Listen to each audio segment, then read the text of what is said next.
here too. We're gonna let some people get in the room for a second here.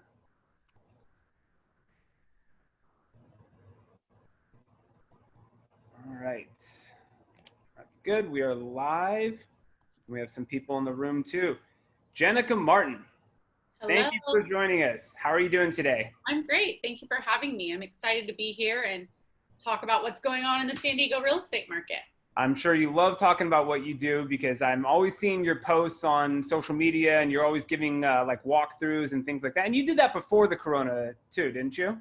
Absolutely. And I find a lot of people just are curious, even if they're not looking for a home now. They love seeing prices and what you can get, and just even interior design. Some people are like, I look just because I love the homes you show. I want to get design inspiration. So yeah. Well, I think that's why everyone watches HGTV. I watch it all the time just because I want to see. Well, it also is very frustrating too because I'll see a house in like Tennessee for $150,000 and it's going to be like $1 million here. It's a bit frustrating, but this is nice though because you get to see different neighborhoods in San Diego. You go into North Park and South Park, and I don't know many houses around there too. So it's good to see other parts of the county that we don't normally get to see. exactly. And I'll have people say, oh, where's that home? Oh, I can get, and they'll ask about it. And I'm like, yeah, at this price. And exactly, it opens people up to maybe neighborhoods they had not thought about. So do you have, when you're doing like a social media video on Instagram or Facebook or something, do you have friends who send it to other friends or tag friends? And have you made any sales from that? That's a good question. Absolutely. Not directly the home I was showing, but yes, people will send properties to their friends. Oh, can you send me more information on that? And then maybe they connect me with their friend. Hey, I have a friend looking. I sent her that home. That doesn't work for her, but I'm going to put you in contact with her. Absolutely. So it's led to other things eventually. Yes. That's good. And I think that's kind of the way things are going, even now, more so with the Corona, with the issues that we have in seeing things face to face and worrying about contact with the disease or possible contact. There's a lot more. I'm sure your virtual listings and Zoom calls have gone through the roof, right? They have. And that's where we're at, the world as a whole right now. Everything is on our fingertips, on our phone. So if you can just look at a property from a friend that sends you that their agent was posting, absolutely. And yes, with COVID, I'm doing a lot of virtual Zoom buyer consultations. I work with a lot of first-time home buyers. So even after when COVID passes and to people's comfort level, when we start meeting in person, I will continue this in my business. Hey, you don't have time to come into the office and learn about buying your first home? No problem. Let's jump on a 30-minute Zoom call when you get off work. Kids can be there. It makes it easier for the client. Yeah.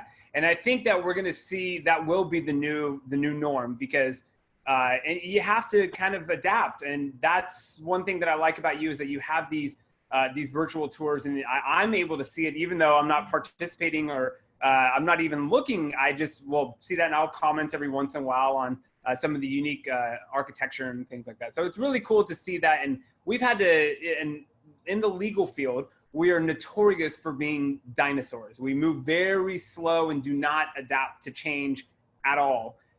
That's one thing we've tried to do with our firm is be, more over the phone, more face-to-face like this. The problem is that sometimes our clients just aren't too technologically savvy.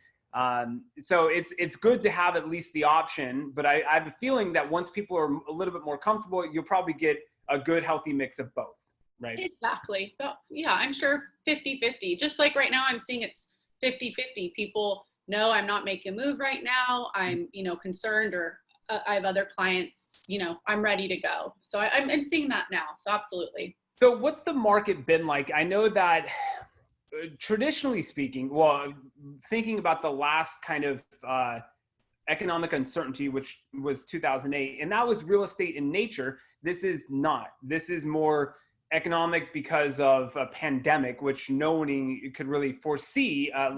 There was a bubble for 2008, and that had caused huge ripples in the housing market. Why are we not seeing that same drop? Is it because of the Fed pushing a lot of money into the system, or what do you think? So that's my favorite question right now, because everyone's going to have their own opinions and own situation. However, 2008 was specifically due to the real estate market. Yeah. Greedy Wall Street, people were getting loans that should not have been able to get loans. They were doing stated incomes. You could go to a lender right now, or in 2008, and say, I make this X amount of money and get a loan on that. It's called stated income. It's crazy. You cannot do that now. The lending guidelines are tighter, stricter than ever because of that, because they don't want that to happen. That's why when all this happened with COVID, you know, the lending market was not the real estate market. Homes were still selling, but lenders, they don't want what happened in 2008 happen again. So that's why right now, a lot of banks took away the 5% down program. You have to have 20% down. Again, not every lender, but a lot of them did. Yeah.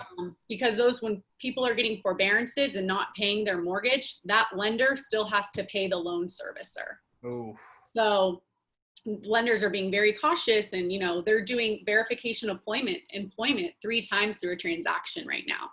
Wow. Like you said, what's happening right now has nothing to do with the real estate market. It's a virus, and there's so many unknowns. You know, if in February or beginning of the year, would I think we'd be here? Absolutely not.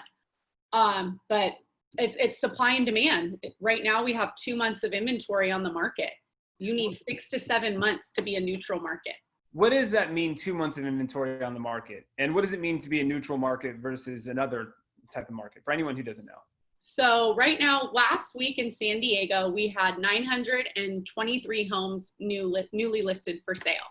Mm-hmm. 931 went into escrow, and 531 homes sold. Currently, we have 5,300 homes for sale.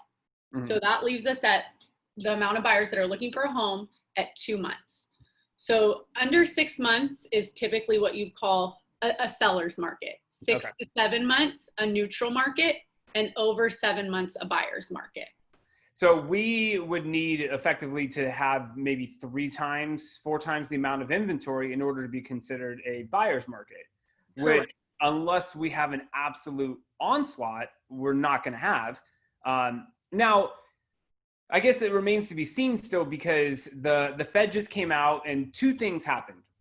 1, they said they're not going to raise rates till 2022.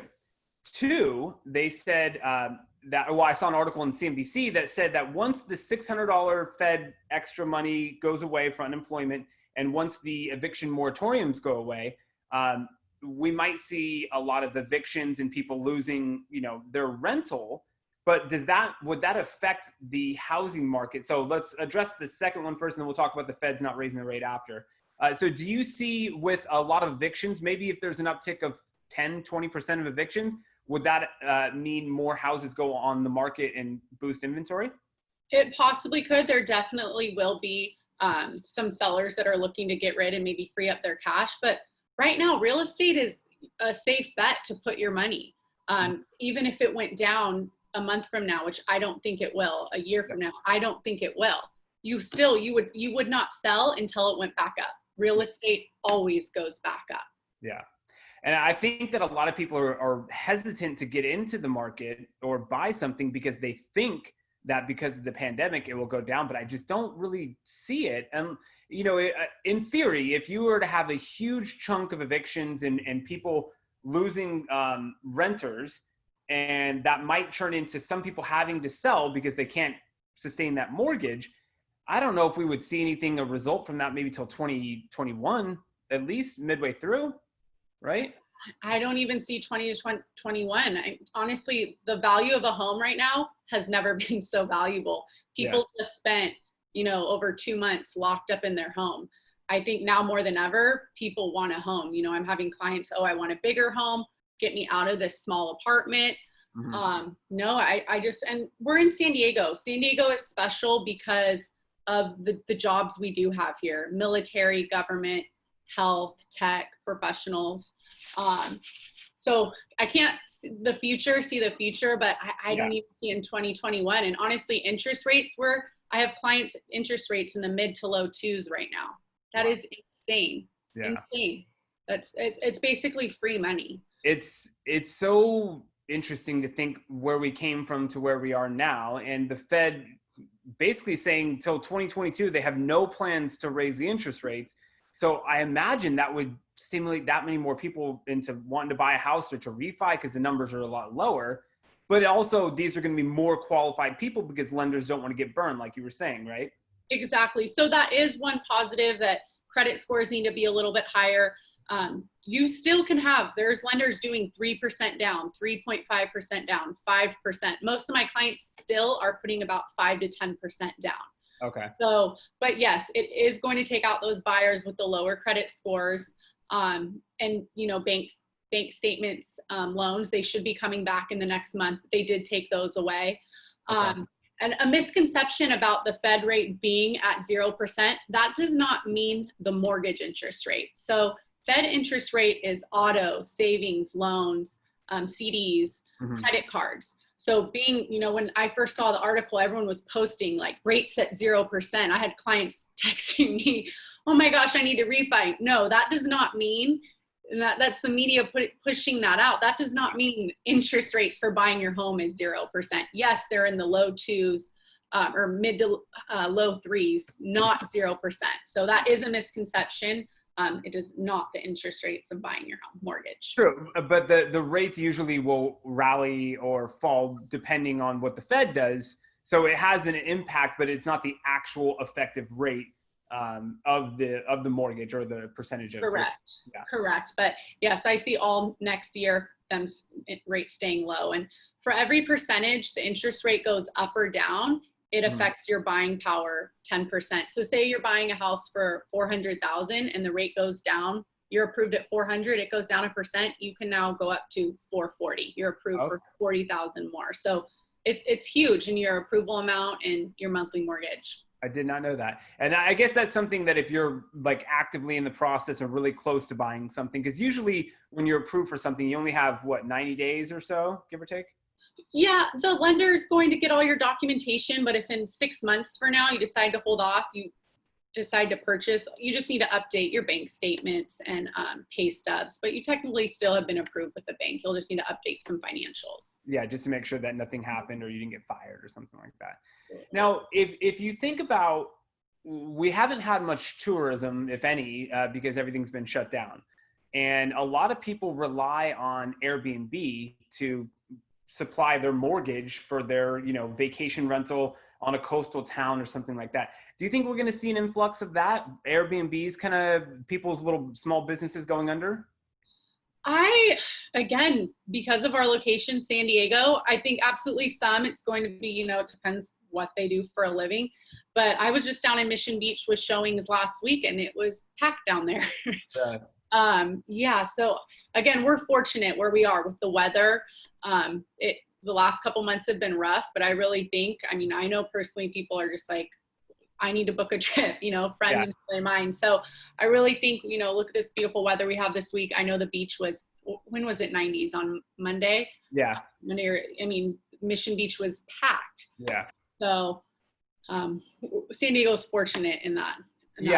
I agree. And I think that I have the same feeling too. As soon as I'm able to go somewhere, I am definitely going. I went and got tested the other day and there's a little drive-through clinic in downtown. And I just did the antibody test. They did the swab, but my nose, not comfortable and not cool at all. But came back in 20 minutes, said, I don't have it. So, and I think we're moving away from it. It seems like we're in a bit of a second wave, or so they say. I'm hoping it's not too impactful, but I don't know, economically speaking, if we can survive another huge, stoppage. It's kind of interesting to see that real estate of all things, I guess we're so conditioned from 2008 to think that like first thing that should drop would be real estate, but it's not even close. It's been retail, brick and mortar, restaurants, and other things like that.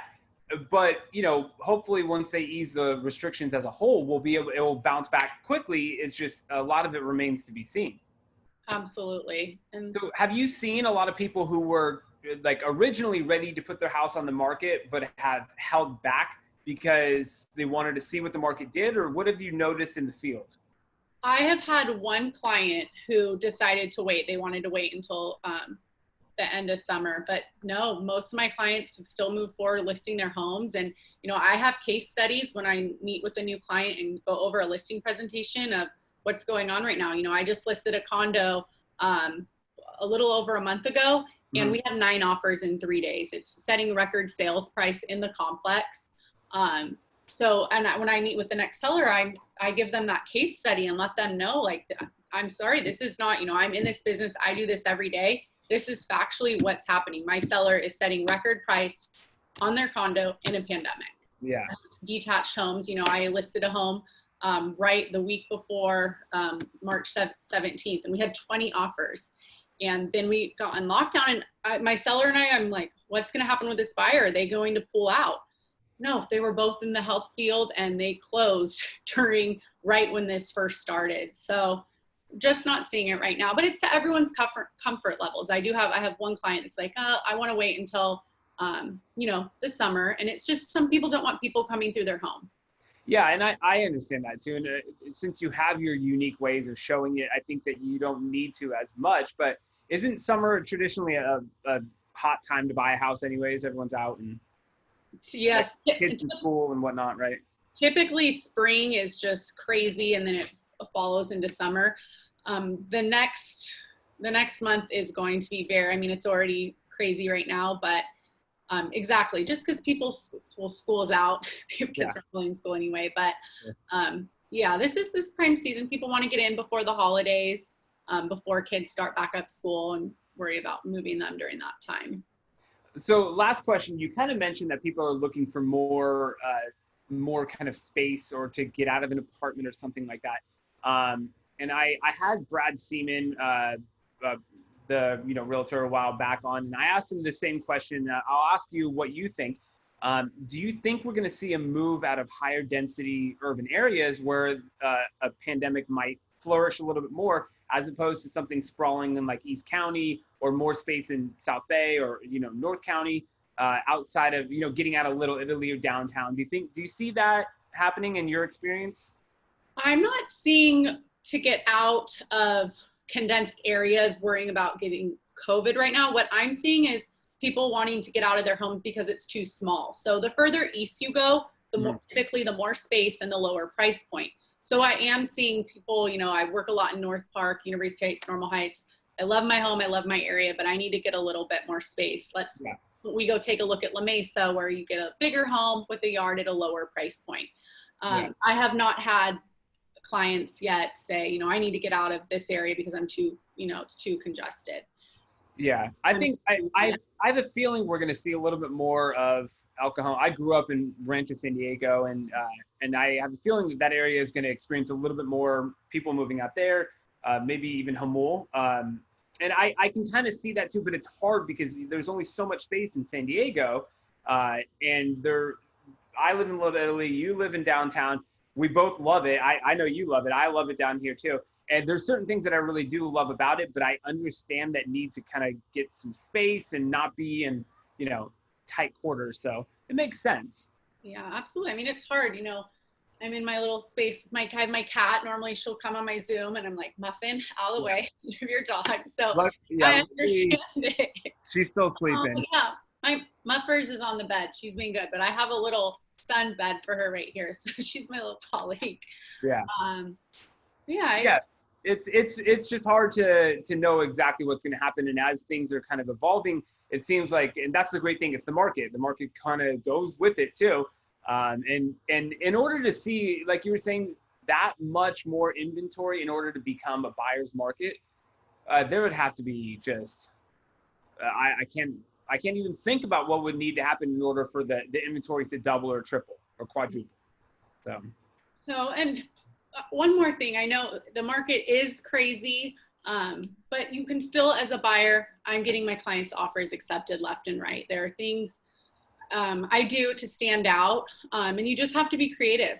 And when I go to write an offer, I look up the listing agent on Facebook. Who do we have in common in the business that can put in, if I don't know the agent, a good word, that teamwork, a win-win for both parties. So that being said, I don't want to scare anyone off. I work with about 75% buyers and a lot of first-time home buyers. So, and my clients are still getting their dream home. So it's totally doable. You just have to create a game plan and make it happen. Yeah, I imagine that your goal would be to kind of work with the other person. You have the same goal in mind. I want to buy, you want to sell. Let's work together. It's not very adversarial. It's just sometimes finding a meeting in the minds of how to go about that might be hard, especially when you have different levels of comfortability in a pandemic. We have some clients who want to come in, who want to see us face to face, or mask to mask at least. And some people are like, no, I'll see you in 6 months. I don't care if anything happens because I just don't want to come in. Okay, no problem. So everyone's a little bit different. And as we move a little bit farther away from this, hopefully it becomes a little bit more clear what our new normal is. So any last tips for anyone who's thinking about selling, thinking about refining? I mean, rates are so low. Buyers are out there looking for your home. I'm always here to be a resource. All things real estate, whether you're looking to buy or sell now, a year from now, let's meet now, Zoom call, coffee, whatever you're comfortable with, and come up with a game plan so when the time comes, you're ready to go. To pull the trigger.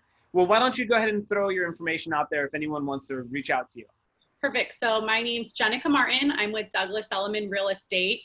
My cell phone, 925-787-1911, and reach out anytime. I jump on a call, Zoom. Like I said, resource for all things real estate. And I'm really passionate about helping my clients with their real estate goals and making it happen when you're ready. What about email? Jenica, Jenica .Martin, Martin @elliman.com, ELLIMAN. Easy enough. Do you have an Instagram for your properties? I do. So my Instagram is Jenica Martin Realtor. Okay, perfect. And I think that's a good thing for anyone who's on social media, who wants to see what you have to offer. I think it's a really good idea to take a look at what you post on your stories and whatnot. And, it's great because you give like a little narration while you're going through. I feel like I'm watching HGTV basically. Okay, we did have one question. Are there any good opportunities in San Diego, LA, or close by states like Arizona or Nevada? So if we're talking about price points, no, I mean, Arizona price point. A lot of people do retire or get a second home in Arizona, which also, if you're looking in any other states, I have referrals for you everywhere. Arizona is a great place to buy an investment property. Okay. In San Diego's a whole price point. I mean, can you cash flow in San Diego? Absolutely. But the Arizona price point is much less than San Diego. Yeah. Hold on. Sorry. Looks like there's one more question. If I can just, I don't know how to get to it here. Okay. What about ADUs, and what is an ADU? So that is a back unit of a property. That's a dwelling unit. So you have a front home and then you have a back home.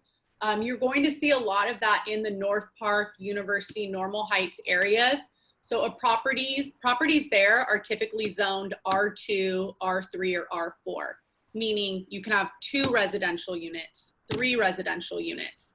It does depend on the space of the units, how many you can have. But that's why in those areas, you're going to see a ton of ADUs. So that's, your granny flat. And it's a lot of millennials right now. They're smart with their money. I do a ton of open houses, so not right now, but pre-COVID, and I meet a ton of people, and I do a lot in those areas. The buyer wants to live in the front unit and rent out the back unit where they're going to make, pay a good amount on their mortgage renting out that property. I believe that's called house hacking, right? Yeah.